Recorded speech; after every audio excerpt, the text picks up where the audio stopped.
Mas chega de falar disso, isso aqui não é uma aula de filosofia. Quer dizer, a não ser que esse vídeo esteja sendo passado em uma sala de aula. Aí, tecnicamente, ele seria... Enfim! Os deuses do Olimpo ficaram tristes com esse acontecimento, porque a maioria deles gostava da humanidade. E como Pandora abriu a caixa de livre e espontânea vontade, Zeus saiu isento de culpa. Aí, mesmo com as pessoas se tornando cada vez mais egoístas e cruéis, Epimeteu e sua esposa continuaram suas vidas. E nisso tiveram uma filha, chamada Pirra. Que nome lindo!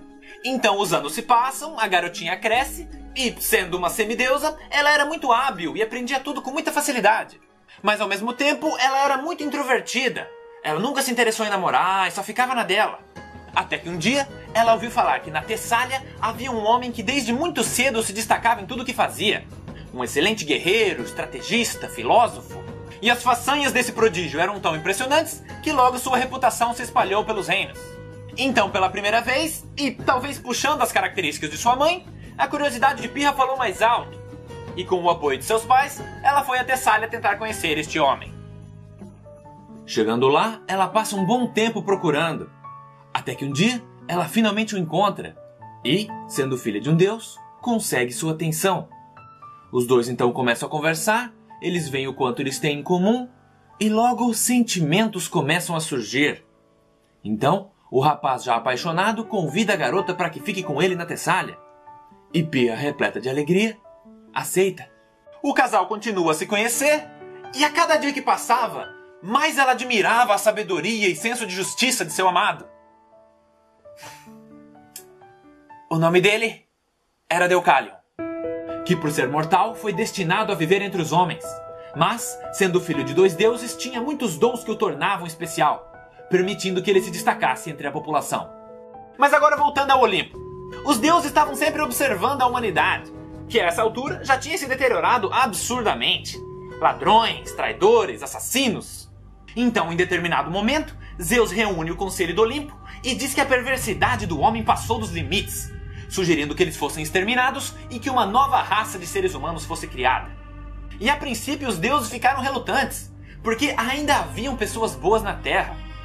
Mas a quantidade tinha se tornado tão pequena que no fim eles acabaram aceitando. Então, antes de executar a sentença, Zeus subiu até a montanha onde Prometeu estava aprisionado. E chegando lá, ele disse: Olá, meu querido! Eu espero que você esteja alimentando corretamente a minha águia. Mesmo que seja com a sua carne imunda de titã. Enfim, eu tenho uma novidade para te contar. O Conselho do Olimpo acabou de concordar com o extermínio da raça humana. Hã? Isso! Olhe nos meus olhos enquanto eu falo com você. Por tempo demais eu tolerei essa raça insolente. Você acha mesmo que algumas poucas oferendas insignificantes justificam sua existência? Eu passei muito tempo esperando por esse dia. Ou melhor, planejando. Você sempre tratou a humanidade como um filho, Prometeu. E tendo essa personalidade desobediente, eu sabia que a partir do momento que eu privasse a sua criação do fogo, não demoraria muito para que papai corresse ao resgate. O que, por sua vez, me deu a desculpa perfeita para tirá-lo da jogada. Então, com o Criador do Homem fora do meu caminho, eu só precisava convencer o Conselho do Olimpo. O que não seria uma tarefa fácil, pois por algum motivo a maioria deles criou um afeto por esses réis mortais. E é aí que entra Pandora, a chave do meu plano. Eu lhe entreguei a caixa, a culpa caiu sobre ela, e a humanidade se tornou tão perversa que o Conselho do Olimpo não teve opção a não ser aceitar minha proposta. E não se preocupe, Prometeu. Para convencê-los a eliminar a raça humana, eu garanti que Hefesto iria criar uma nova. Mas dessa vez, será sob minha supervisão. E assim, farei uma versão melhorada do homem. Mais obediente, mais servil, que entenda sua insignificância e cultue os deuses apropriadamente. Então, com um simples dilúvio, esse problema finalmente estará resolvido. E a propósito, o seu filho vive com os humanos, não vive? Mais um mortalzinho medíocre. Fico feliz de ter o exilado ao mundo dos homens. Bom, chegou a hora.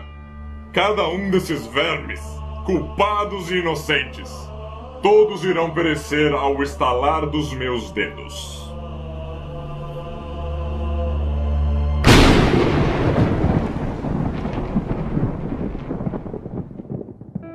Mas o que Zeus não sabia era que Prometeu tinha o dom da profecia, fazendo com que ele recebesse visões de qualquer mal que pudesse acontecer com seus descendentes e também permitindo que ele se comunicasse profeticamente com eles.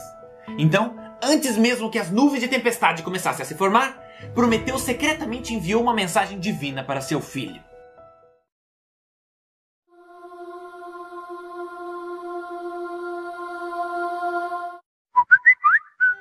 E nessa mensagem, Prometeu avisou do desastre que estava prestes a acontecer e aconselhou seu filho a preparar uma arca, para que ele e sua amada se salvassem.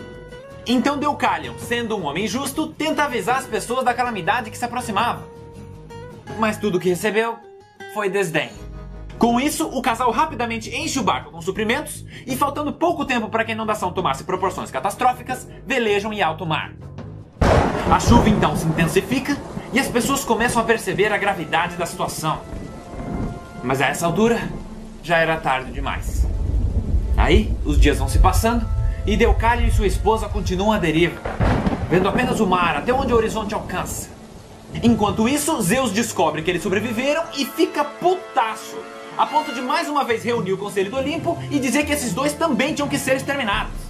Mas, percebendo que o casal tinha bom coração, a proposta de Zeus foi recusada. Não, mas... Mas alguns dias se passam, o nível da água finalmente começa a baixar e eles encontram o topo do Monte Etna, oficializando o fim do dilúvio. Aí, obviamente, esse casal foi responsável por repopular a Terra, concluindo a história. E para quem gosta de cronologia, é válido mencionar que a caixa de Pandora foi aberta antes do ataque do Tifão e o dilúvio aconteceu depois do rapto de Perséfone.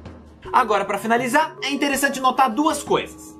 A primeira é que dá para traçar um paralelo entre essa história e alguns eventos da religião cristã, como por exemplo o dilúvio, onde apenas uma família se salva em uma arca, Pandora, que assim como Eva foi a primeira mulher e sucumbiu à tentação desobedecendo a ordem de uma entidade superior, e se você forçar um pouquinho a barra, dá até para dizer que Prometeu foi uma divindade que por amor se sacrificou pela humanidade, sendo no final preso e condenado. E a segunda coisa que é interessante perceber é que nem sempre os deuses do Olimpo estavam de acordo.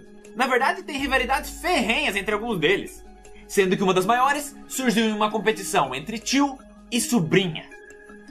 Mas essa história eu conto no próximo Mitologia. Até mais!